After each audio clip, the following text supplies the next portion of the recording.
봉사자입니다. 사회 봉사자고 교회 봉사자고 그 봉사자로서의 역할. 이 로만 칼라 이거 자체가 봉사자라는 뜻입니다. 뭐 대통령을 살인자라고 하고 하는 사람이 있다 했어요. 바로 나다. 진짜 살인자 아이가. 문산 보안관, 문산 그 해결사 불렀던 거죠. 미련 없이 후회 없이 그냥 헐을 틀어버리고 바람처럼 구름처럼 살고 싶었는데 세상에 낼로 갖다 가만히 안 놔줘요.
교황님을 보고 종들의 종이다 이렇게 말을 하죠. 그리고 모든 사람의 종이 되어야 된다는 그런 뜻으로 이 로만 칼라를 신부가 하는 겁니다. 그래서 정말 그 많은 사람들을 위해서 내 자신을 던져서 헌신하는 그 길, 그게 신부로서 해야 되는 일이기 때문에 그렇게 하다 보니까 정말 사회의 불이나 또 사회적인 여러 가지 문제나 고통받는 많은 사람들을 위해서 내 자신을 던질 수 있어야 되겠다. 그렇게 생각을 했던 거죠. 정말 인간으로서 이 세상에 와가지고 많은 사람들을 위해서 봉사하게 되는 그 길을 찾은 것이 바로 이 사제의 길이라는 것을 갖다가 신학교에 들어가서부터 깨닫게 된 것이죠.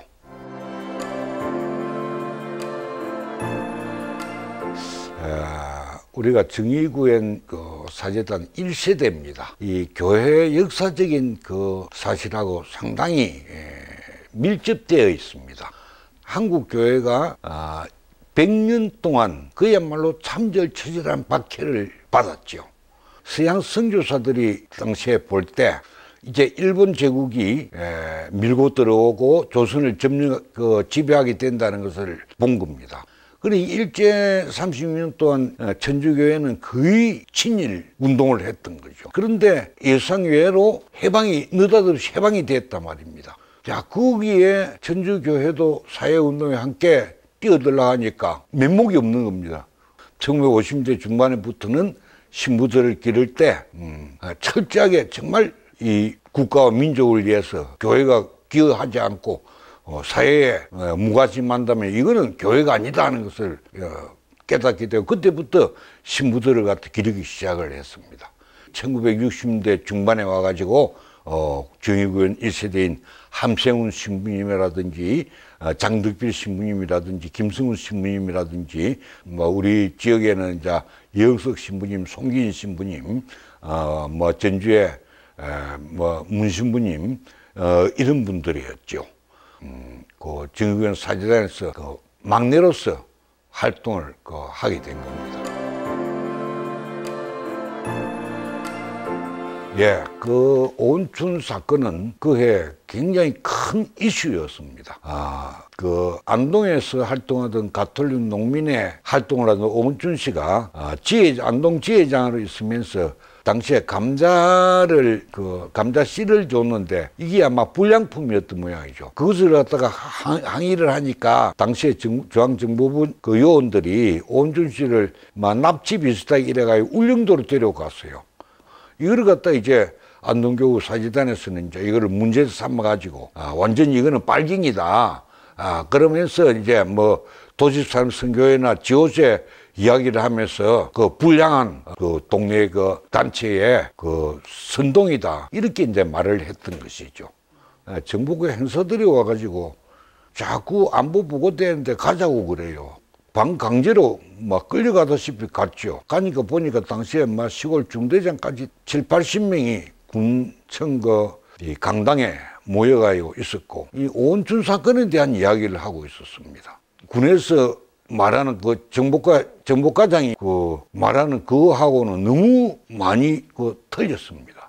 정확하게 그 보고를 받았으니까 그냥 있을 수가 없었죠. 그러니까 내가 그 자리에서 일어서서 질문이 있는데, 당신이 그 사건을 봤느냐, 아니면은 위에서 내려온 대로 그대로 당신이 그 읽은 거냐, 당신이 지금 이 한 말을 역사적으로 책임질 수 있어. 그러면서 내가 나가니까 막 붙드는 거예요, 정보계 행사들하고. 월요일 날 집에 오니까 남의 사람들이 신부님 개그입니다, 개그. 무슨 소리냐 하니까 신부님 그려놓고 나니까 사람들이 웅성웅성하고 중간에 하다 반 좀 하다가 그냥 그렇게 무산이 돼버린 그런 그 일이 있었습니다. 그 처벌로 나는 그냥 빼도 못 추리고 지도새도 모르게 잡히가 없어진 줄 알았어요, 사람들이. 그런데 내가 뭐 사방에 돌아다니면서 유신헌법이 어떻고, 뭐, 이제 이 뭐 독재 정권이 어떻고, 이런 식으로 뭐 스스럼없이 돌아다니면서 이야기를 하니까 사람들이 남에서 내보고 통폐를 했습니다. 그래서 잡혀가지도 않고, 뭐 정부가 행사들도 뭐 함부로 건드리지도 못하고, 그렇게 있다가, 11.6이 일어나게 된 거예요. 11.6이 일어나니까 사회 분위기나 모든 것이 뭐 완전히 뒤바뀌게 됐죠. 그때 내가 참, 이 권력이라는 게 이 속성이라 이런 거구나 하는 거를 갖다 내가 알았습니다.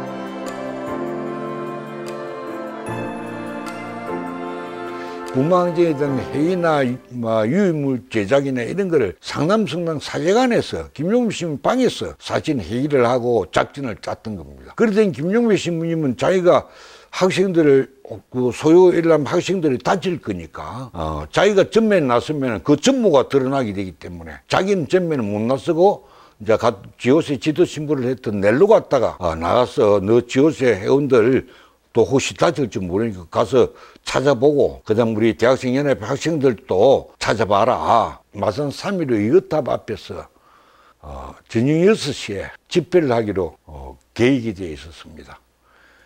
애국가 3절째 들어가니까 전경들이 몰려와가지고 손을 뒤집혀가지고 자은경찰서 정보과에 사무실로 한 20-30명이 잡혔습니다. 연예인이 돼가지고 거기 가서 그날 저녁을 지내게 된 거죠. 뭐 바깥에서는 뭐 버스가 타고 뭐 체류통이 터지고 했다는데 우리는 뭐 그런 줄도 모르고 그날 그 안에서 이제 들어앉아서 가끔씩 이제 본부에 연락을 하고 보니까 뭐 어디를 간지 어떻게 된지 잘 모르겠다고, 내가 이제 제피 들어갔던 거를 이제 연락이 갔던 거 알고 오늘 이제 진해 예자동에 이제 신자들이 우리 신부 내놓으라고 몰려온 겁니다. 경찰서 앞에서 할머니들이 앉아가지고 신부 내놓으라고 이제 그 연좌대모를 하고 앉았는 겁니다. 그러니까 이제 그게 차기병 신부하고 나는 이제 내 보내주는 거라요. 아니다, 신부 둘이만 나가는 이거는 우리는 불명이다. 이 사람들을 같이 우리하고 같이 제비온 사람을 다 내주라. 그러기 전에는 안 나간다. 이거 강강에 붙으니까 난주는 억지로 경찰들이 막 와가지고 손발을 갖다 잡아가 이래가지고 경찰서 밖으로 그냥 집어 던져버리는 거죠. 그래가지고 새로 들어가려고 하니까 뭐 전경들이 막아요, 못 들어가게 하고. 그래가지고 이제 그날은 집으로 돌아온 겁니다. 내가 꼭 부탁하고 싶은 일이 있다. 오늘날 왜 이때까지 이 독재 정권이 오래 있었느냐 하면은 친일파들이 독재 정권에 붙어 먹었고 유신 정권에 붙어 먹었고 전두환 노태우 정권에 붙어 먹어서 이때까지 그런 식으로 됐다. 그것은 반민특위를 실패했기 때문에 그렇다. 지금 빨리 반민주특위를 열어달라. 그리고 그래서 이때까지 일제잔재에 붙어 먹었던, 그리고 독재정권 군사독재에 붙어 먹었던 그 자들을 갖다가 색출해내고, 그 다음에 민주화에 방해를 했던 그러한 무리들 전부 색출해서 처벌해야 되는 반민주 특위를 만나야 된다. 이런 식의 논리로 이야기를 했어요. 사방에서 사제간에 전화 걸려오기 시작한 겁니다. 박수를 치는 사람이 있는가 하면은 한편으로는 막 욕짓거리 이 협박하면서 막 밤길 조심해라. 이게 한 3일 동안 성당에 전화가 마비가 물통이 되도록 돼버렸습니다. 지금 생각해도 그때 반민주 특위를 했으면은 정말 오늘 같은 이런 이명박 박근혜 등 독재 그거에 나오지 않았을 거라고 지금도 생각합니다. 그리고 언젠가는 그 반민주 특위를 해서 민주화에 방해를 했던 그런 세력들 정말 부끄럽게 해줘야만이 다시는 독재 정권에 빌붙고 강변에 빌붙어 가지고 그 이득을 채워가는 그런 무리들이 없을 거라고 생각을 합니다. IMF를 맞고 나니까 국영지업체들을 몇 개를 팔기로 됐는데 그 중에 하나가 한국중공업이었습니다. 두산그룹이 한국중공업을 흡수를 해가지고 노사 간에 마찰이 있었던 겁니다. 그러다니까 이것을 갖다 해결하기 위해서는 시민중재단을 갖다가 꾸몄습니다. 이제 노조 쪽에서 볼 때는 내가 뭐 자기들 쭉 지도를 해갖고 잘 알고 회사 쪽에서도 간부들이 가만히 쳐다보니까 내가 누군지 지도심을 난 4~5년 했으니까 나를 잘 알고 있으니까 양쪽 다 이제 뭐 내가 제일 뭐 적임자라고 양쪽 다 봤던 거죠. 그래서 노조에서 요구하는 그런 식으로 다 하고 그래서 노조는 그러면 좋다. 막 그까지 그 철수까지 해서 양보까지 다 줄게.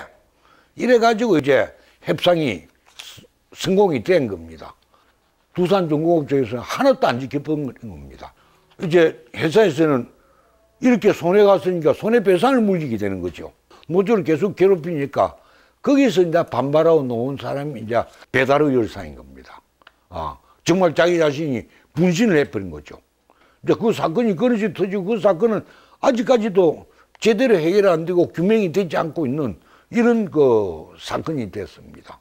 그런 면에서는 참 어떤 면은 괘씸하기도 하지만은 두산이 정말 그런 중요 기술만 빼먹고 끔때문에 나가고 달아나버릴 줄 알았는데 오늘 그 두산중공업으로 키웠다는 그거 자체에 대해서는 또 고맙기도 한 겁니다. 그러나 나와의 그 노조와의 그 협상해가지고 지켜줘야 했던 그거는 하나도 지키지 않고 했다는 그에 대해서는 상당히 괘씸하게 생각을 하고 있는 겁니다. 배달의 열사만 희생이 돼버리고 그것이 아직까지도 해결되지 않고 규명되지도 않는 이런 상태인 데서는 좀 유감입니다.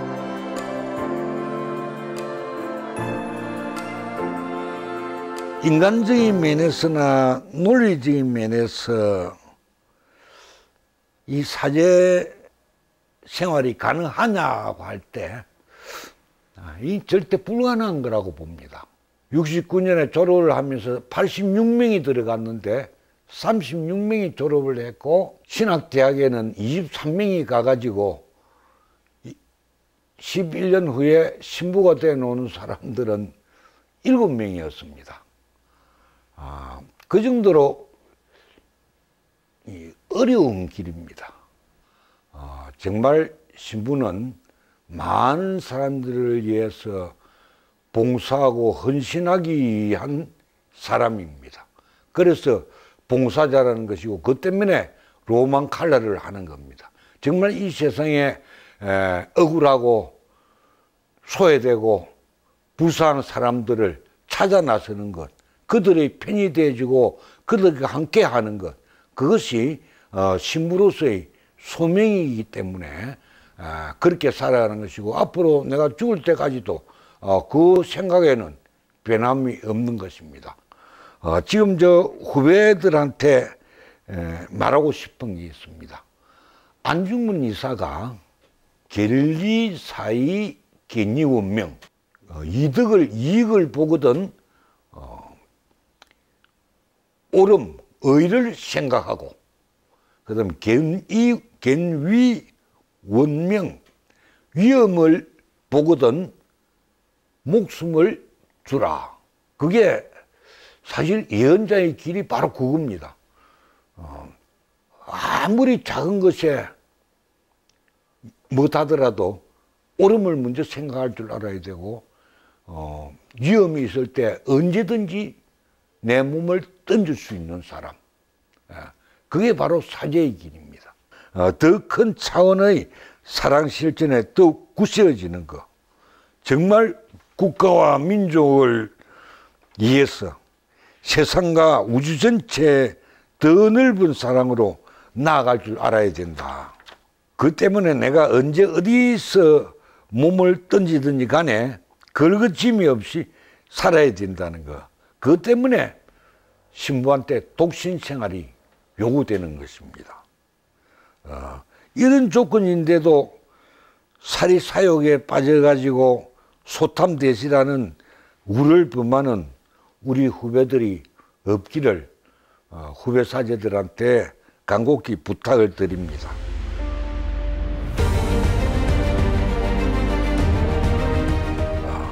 마지막으로 나는 문익환 목사님 굉장히 존경합니다. 제가 1992년에 봉곡성당에서 내외분을 하룻밤 모신 적이 있는데, 그날 저녁에 나는 정말 그 문익환 목사님으로부터 좋은 말씀들을 많이 듣고 정말 감동을 했습니다. 운동권에 나서는 목사님들 정말 존경합니다.